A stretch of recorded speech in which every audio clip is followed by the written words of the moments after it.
And we're finding out more today about James Fields Jr.'s past in northern Kentucky. He was raised by a single mother. Joe Webb is here with new information on how Fields' father died before his birth. Joe? Well, Brad, it seems this suspect in Charlottesville was in the midst of drama even before he was born. His father died tragically in 1996, the victim of a drunk driving accident who was left for dead by his friends. On December 5th, 1996, this stretch of Riggs Road was the scene of a fatal accident after a driver at high speed slammed into a utility pole around 2 a.m. Elsmere Chief Thames was a sergeant in Erlanger at the time. We were dispatched to an accident with possible injuries, and when we arrived there, we found James J. Fields Sr. Still in the vehicle, and the other occupants had left the scene. Documents unearthed by Erlanger police today show the two were later found in a bar, the driver charged with murder. Jay Fields was a big man, worked as a bouncer at a local bar. I knew Jay, not very well, but he worked at one of the local establishments, and I'd get out and talk to him a little bit at night.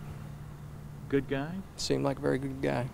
Thames did not know the boy's mother, but did know that Jay Fields was about to become a father when he died. He knew nothing of the child who grew up, went to Cooper High School, where teachers saw a budding supporter of Nazism and white supremacy. I never thought it would go this far. I knew that he had some wrong beliefs. I mean, I hate to, in a free society say, hey, your beliefs are wrong, but, Nazism, white supremacy, things like that, we all pretty much agree that those things are wrong. Police were amazed today that yesterday's death, hundreds of miles away, had at least a family link to a senseless death in northern Kentucky a generation ago. Two tragedies, neither one should have happened.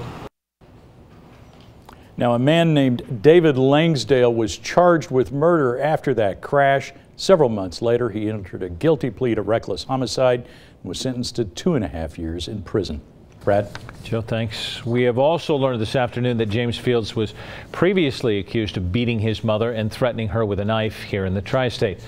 911 records from the Florence Police Department show that Samantha Bloom called them in 2011 saying that her son stood behind her wielding a 12-inch knife.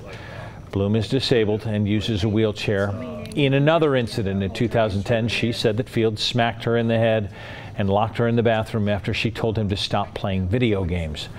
Bloom told officers that he was on medication to control his